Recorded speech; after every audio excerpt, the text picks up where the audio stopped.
Hi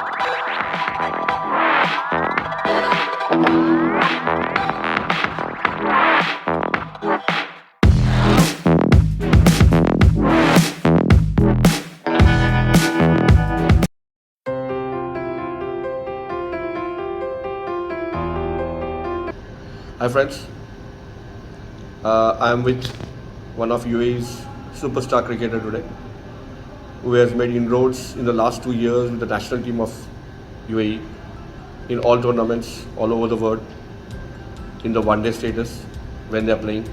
I am with Vritya Arvind. Hi Vritya, Hello. how are you? I'm good. How are you? I'm good. Good to have you with me, man. You've been playing with me for long under 19s, and now you're on the national team. What do you feel like? What is the feeling like? You're already in the setup of your cricket, Yeah. playing the one-day games for UAE. What do you feel about it? It feels good, of course. Like I think I had a good steady growth. I started off with the under 16s UAE, and then I played under 19s and now then. So I'm come through the pathway. So I'm like basically like a homegrown cricketer because I started playing cricket here. So that feels good. I think that motivates everyone in the UAE as well to come and play for UAE and follow the pathway. So you've gone to the proper procedures, like a proper path of the game. You went to the academy under 16, under 19, and then you moved on to the. You went on to play for the rest the A team of UAE, and then you're playing for the UAE. What do you feel about the structure of UAE cricket? How it goes? Like, does it help in the process? And the one-day status, what you'll have now? What makes you feel about it? So UAE cricket is really good. I think we've got under 16 ECB club cricket, and then we've got under 19 as well, and then it goes on to the national stuff under 16 UAE, under 19 UAE. So you have a good pathway to get into the men's setup. So I think that's really helped because I've really gone through all the categories before reaching here. I think that's what makes it easy to perform when you come to the big stage. So you're the Dubai boy, coming from Dubai under 19s. I've seen you with me for like 3 years back or 4 years back when you were in Dubai under 19 team. And Dubai under 19 team has done really well. You've been leading them, and then you went to the UAE under 19 team. And also the academy wise. There are a lot of cricket of academy. What do you feel when you see the change when you go in the national team, when you go in the one-day series, and when you're playing the under 19 level of cricket? What do you feel the difference? Like, what do you feel the double? Is there a difference, or as you're carrying on, you feel it's the same? I think it's like a gradual improvement. From under 16 you go to under 19, there is a bit of a change. But of course, if you back yourself, I think it's not the biggest change in the world. And you slowly go on to the men's setup, and then you've got really good senior players, who are really supportive and really helpful with the youngsters. And that really helps, to start performing here. That makes the gap pretty less, Just talk to the senior players and they give you inputs about other teams. I think that really helps. And I think that's what made it easy for all the junior players coming into the setup. Wow, you have a nice junior setup in your national team, all youngsters, and you're going to tour to US, and you're going to play against USA and Scotland. Tell me something about that episode of yours where you were the ICC Player of the Month. What was that thing, and what you did? What was the performance? I think just a couple of months back. What was it like? Which month? Can you just tell me? Yeah, so it was in February. It was a very busy month for UAE cricket. We had the ICC T20 World Cup qualifiers, and we qualified for the World Cup. For the World Cup. That's amazing, and I was the player of the tournament in that. Okay. And then we had 250 over tournaments before and after that, in which I had few runs in that. So I think that's what made me nominated to. So you were with all the international cricketers, right? With Indian players, Shreyas Iyer was there, and I think you were there. Yeah. And ultimately, who was the winner? I think Shreyas Iyer was about on votes, right? I was competing with 1.4 billion people in India. Then I'm very surprised. Why didn't you apply for getting into the IPL team at this in this episode of IPL? You should have been there.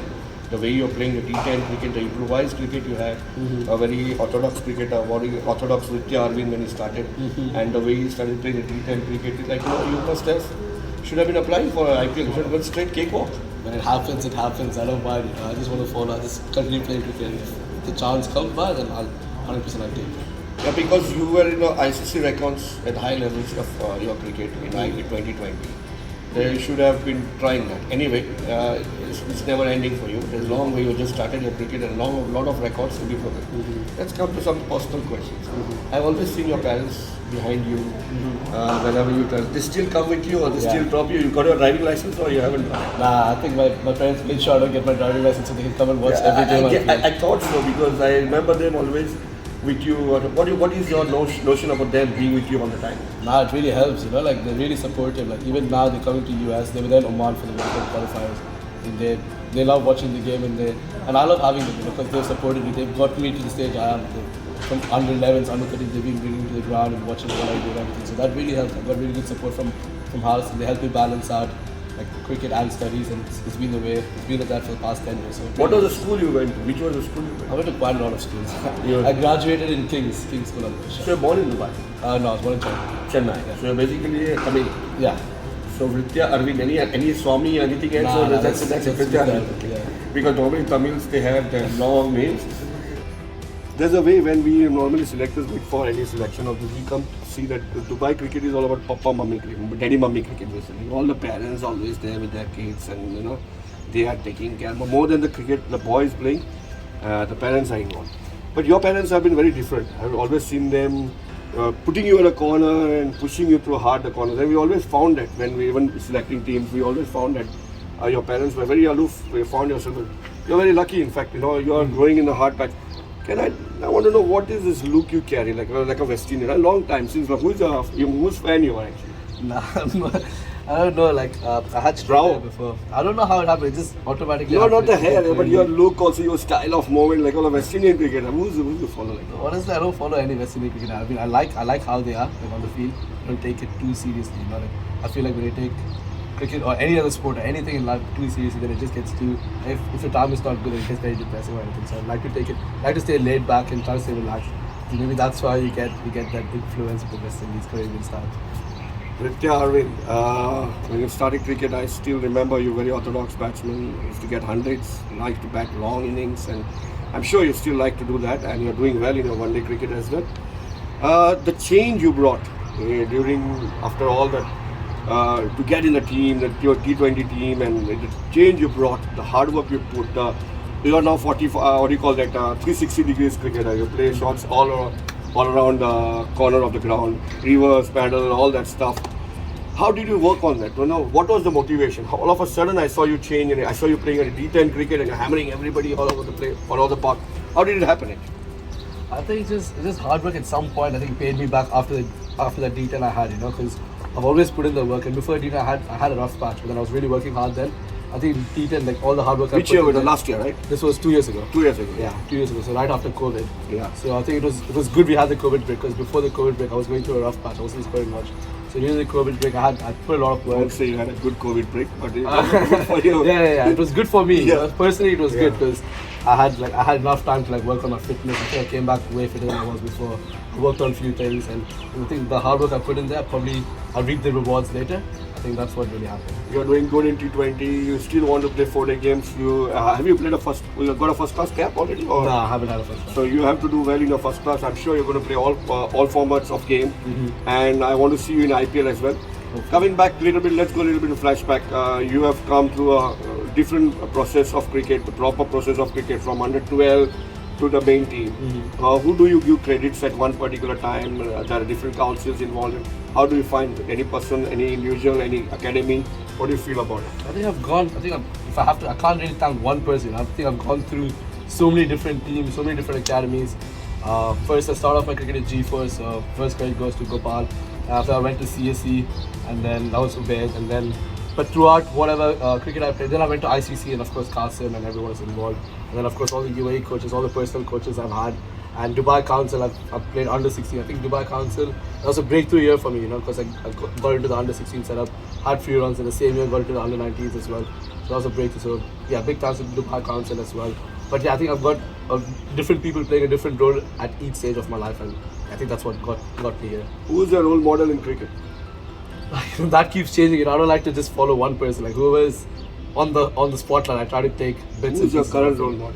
Well, of course, I like to follow Kohli.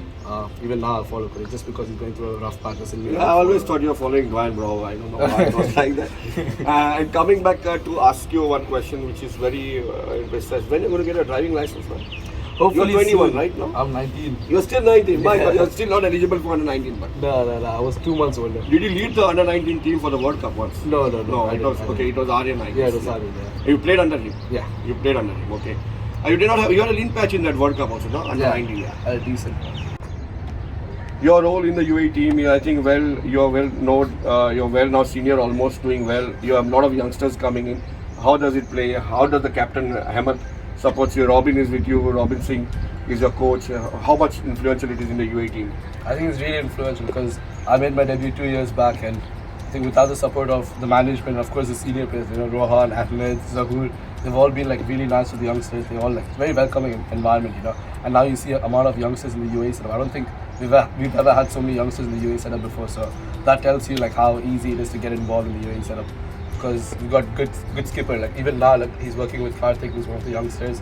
And yeah, I think they give a lot of time to us, and I think that's what helps us get in and gel with the team and everything. It's Sunday today, and you can see the UAE team has been preparing to go to US. It's hot conditions, hot and humid conditions, almost 42 degrees Celsius. They are preparing themselves well to go for the triangular in USA, in Texas, to play against Scotland in USA. You are the top, one of the top players for ICC. Is the best already done, or there's a lot more to come? What do you feel about it? There's a lot more to come, As the Vritya that hit the top mark and is just going to play long, or you still want to hit something more? No, I'm still 19. If I'm fit enough, I'll probably have 19 more years to go in cricket. If you get and UAE has the one-day status, you can still break many records. Exactly. Yeah. Don't forget that. Keep playing, get runs. Any message for the youngsters? You are a youngster in exactly, that's what I was thinking. But your guidance will be better than even a senior giving you guidance. No, honestly, I think you just work hard, you put in the hard work. Don't really expect much, because cricket is one of those games where you do the right things, you will get the rewards at some point. You might not get it tomorrow or the day after, but you will get it at some point. Just keep working hard and you reap the benefits later on. Good luck, Vritya. Nice having you with me. Thank you very much. Thank you.